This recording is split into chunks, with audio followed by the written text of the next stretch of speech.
আজকে তুমি টাকার মালিক, গাড়ির মালিক, আজকে তুমি বাড়ির মালিক।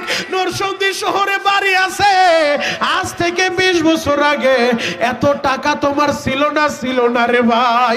তোমার বাবা দুগু মিয়া এই শীতের সময়ও নৌকা নিয়ে নাইমা গেছে নদীতে মাছ ধরার লাইগা। তোমার বাবা দুগু মিয়া পরে আলু খেতে, পেঁয়াজের খেতে, পরে ধান খেতে কামলা দিছে রে ভাই।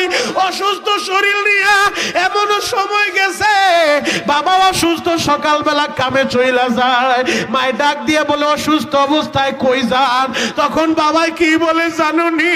আমি যদি কামলা না দেই, আমি যদি মাটি কাটতে না যাই, আমি যদি মাছ ধরতে না যাই, আমার ছেলের স্কুলের বেতন কে দিব? ওর পরীক্ষার ফি কে দিব? আমি যদি কামে না যাই, কে সংসারের বাজার করব? যুবক রে, যেই বাবা এত কষ্ট কইরা তোমার লেখাপড়া করাইল, আজকে টাকার মুখ দেখে এখন বাবারে চিনো না। যেই বাবা এত কষ্ট কইরা বাড়ি বাড়ি ঋণ কইরা তোমারে বিদেশে পাঠাইছে, এই আলোকবালির অনেক ছেলেরা প্রবাসে থাকে। ওই প্রবাসের জীবনটা কত কষ্টের রে ভাই, একমাত্র প্রবাসীরাই জানে গো। গতকাল কেউ মাগুরার এক প্রবাসী দুবাইতে থাকে, ওই ছেলেটা আমারে ফোন দিয়া কান দেয়ার বলে, হুজুর আমাদের রুমমেট যারা আছে আমরা সবাই আপনার বয়ান শুনে চোখের পানি জড়াইছি। হুজুর এই প্রবাসের জীবনটা এত কষ্টের, আমার পরিবাররা বুঝতে চায় না। হুজুর একটু দোয়া কইরেন। যুবক রে, আমি শরীয়তপুরে প্রবাসীদের জন্য বেশি দোয়া করি। কেন দোয়া করি জানো? এদের কষ্ট আমি আমার চোখে দেখে আসছি রে ভাই। ও আমার যুবক বন্ধুরা, বাবা বিদেশের বাড়িতে থাকে, তুমি তো মনে করো আমার বাবা একটা টাকার মেশিন, আমার বাবার কাছে যা চাই তাই পাওয়া যায়। পর্দার হলে আমার বোনদেরকে বলবো, আমার মায়েদেরকে বলবো, যাদের স্বামী প্রবাসে থাকে, ওই স্বামীর টাকার জন্য প্রেসার দিয়েন না। ও আমার যুবক ভাইরা, তোমার বাবারে টাকার লাইগা প্রেসার দিও না। ওই প্রবাসী বাবা কত কষ্ট করে জানোনি? এই ঈদের সময় সে যা চায় সবার জন্যই মার্কেট পাঠায়, কিন্তু প্রবাসী ওই ভাইটা ঈদের দিনও পয়সা থাকতে পারে না। ঈদের দিন অনেক প্রবাসী ডিউটি করে, ঈদের দিনও অনেক প্রবাসী সারাদিন কাজ করে রে ভাই। এমনও সৌদি প্রবাসী আমি দেখে আসছি, 2 মাস আগেও তো আমি মক্কা মদিনা থেকে আসলাম রে ভাই।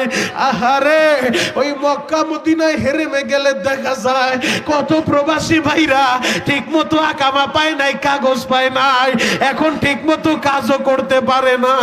একটা পোশাক দিয়া বছরকে একটা পোশাক দিয়া সপ্তাহকে সপ্তাহ পার কইরা দেয়, খাবারও পায় না রে ভাই। হেরেমের ভিতরে পইরা থাকে আর চোখের পানি জড়ায়। মালিক রে, ঋণের বোঝা মাথায় নিয়ে এই বিদেশের বাড়ি পাড়ি জমাইছি। আল্লাহ, মাসটা শেষ হইলে ঋণের জন্য মানুষ আমার বাড়িতে প্রেসার দেয়, মাসটা শেষ হইলে সন্তানের স্কুলের ফি দেওয়া লাগে, মাদ্রাসার বেতন দেওয়া লাগে। আল্লাহ, ঠিক মতো কাজও পাই না। অনেক প্রবাসী এমনও হয় রে ভাই, কষ্ট সহ্য করতে না পাইরা অনেক প্রবাসী আত্মহত্যা পর্যন্ত করে।